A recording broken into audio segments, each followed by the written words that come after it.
So in my last video, I talked about the first dev blog that Gaijin have released for the major update that's coming in a few weeks, and it mainly talks about stuff like the Fox 3s that are now 100% confirmed, stuff like the AIM-120s and R77s. But at the bottom of the page, there was an image of a flanker shooting the R77. The flanker in game is not capable of doing that because the flanker in game is actually the Soviet era flanker, so before the collapse of the Soviet Union. And the only flanker, the first flanker post Soviet Union era to be able to carry the R-77 was the Su-27Sm. And that image more or less confirms that we're getting a new version of the flanker, which is very nice. And in today's video, I'm going to be talking about what kind of differences it could bring to the game, and also potential aircraft that could actually come with it, because it's actually a pretty big deal. Like, this is a pretty advanced aircraft when you get into when you take a deeper dive into its specifications and its capabilities. So the SM variant of the Su-27 is essentially the midlife upgrade for the Russian Su-27 fleet. So this was the first flanker that received R-77s post Soviet Union era, and it comes with a wide variety of upgrades such as MFDs, which they're going to be introduced into the game, right? So this will be useful on stuff like Sims, and I'm not sure if they're going to model this in game. I mean, they probably will, but it's got this synthetic aperture terrain mapping mode, which, from what I've seen online, it kind of suggests that it acts as like it's technically a ground radar, because it says it can it has like maritime detection of targets. I mean, detection of maritime targets. So, but it's not very clear on it. It's not actually saying yes, this is a ground radar. But contrary to the basic versions of the Su-27, it can actually use guided air-to-ground ordnance, which is essentially making it the first proper multi-role Su-27. And these air-to-ground missiles are stuff like the KH-29 and KH-31 missiles, and they can also carry laser-guided bombs. And as I said before, it's the first version of the flanker that can actually carry the R-77. It got a new RWR, so the SPO-15 Boroiza got replaced by the Pastel radar warning receiver, and the Subutia wingtip jamming pods are replaced by the more modern Kibini. I don't know how to pronounce that, but yeah. So, and also I think 24 SU-27 SMs received slightly upgraded engines, so basically expect upgraded engines. The specifics, I don't have the specifics. They are unknown, but I don't think they're that much. I don't think they're that much of a difference, because it would have been mentioned. Now, the interesting thing about the Su-27 SM is that there are actually multiple variants of it. So you got the Su-27 SM, the SM2, and the SM3. And the SM2 and SM3, they kind of introduce a larger upgrade package when it comes to air-to-air capabilities. Other than the R-77, which the SM1 or the SM will be getting, the SM2 and the SM3 is where it really begins to get a bit spicy for air-to-air combat. Because the SM2 and the SM3, according to information online, are generally considered to be fourth plus gen aircraft. But believe that if you want to or not. But that's what people say online.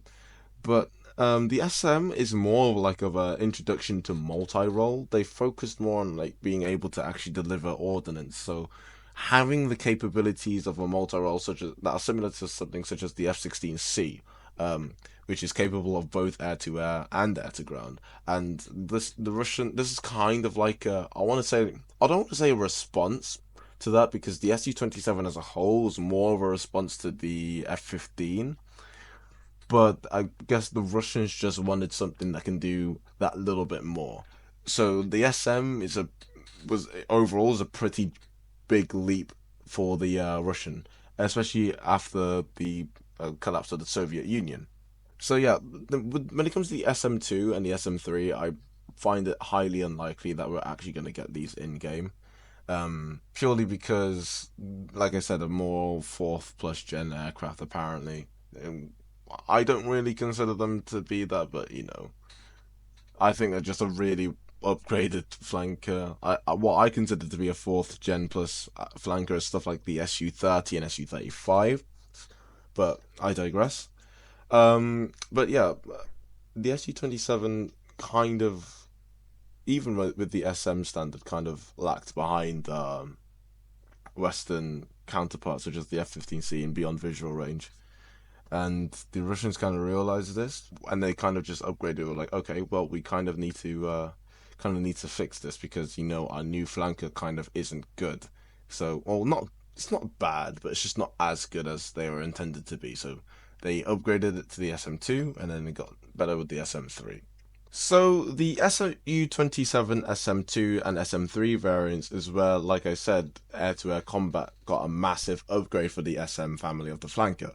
So this started with the Arbus E radar or Ibis. I don't know how to say it, but it's the same generation of it's the same radar that's used in the Su-35, and without a doubt, it is a very powerful radar. The Ibis E apparently can detect most fighter-sized targets at ranges of like 400 kilometers and can track up to 30 airborne targets simultaneously. And it is rumored, uh, bear in mind, the keyword is rumored, so it's probably not true in my opinion, but apparently you can detect stealth fighters with lower radar cross sections at around 80 kilometers.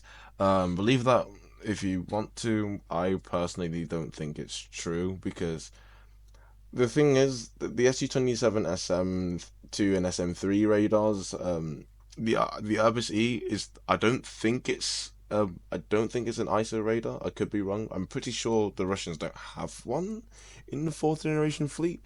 So it's a PESA radar, and they're claiming that it can detect a stealth fighter with that PESA radar, which I'm not entirely sure because Russian avionics, while definitely they're not bad, they're not as good as Western avionics. And I highly doubt it's something like an F-15C or F-16 or a Eurofighter or a Rafale, and I'm like if they all have ISO radars and they will struggle to detect. I don't know if this is true or not, but in my opinion, I think they will struggle to detect a stealth fighter like an F-35 or F-22 or J-20 or whatever at around 80 kilometers. I think they'll struggle to detect them. So the fact that the Russians are saying that the PESA radar of the, if it is PESA, I'm pretty sure it is, um, that they're claiming that their radar can detect stealth fighters at around 80 kilometers. I'm not entirely sure that's true. Sorry, but yeah.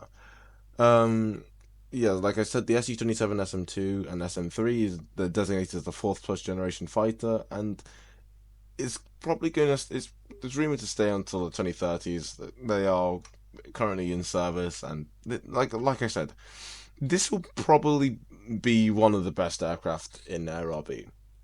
Not well, maybe when the SM2 and SM3 variants come, but the SM should still be pretty good. But I don't think the SM2 and SM3 variants are coming for quite some time, purely because the PESEL radar is way better than anything that we have in game currently. Anyways, guys, that's it, I guess, for today. Uh, Two videos back to back. I don't really do that, but this was actually quite interesting, and I just wanted to beat my talk. So, yeah. All right. See you guys later. Peace.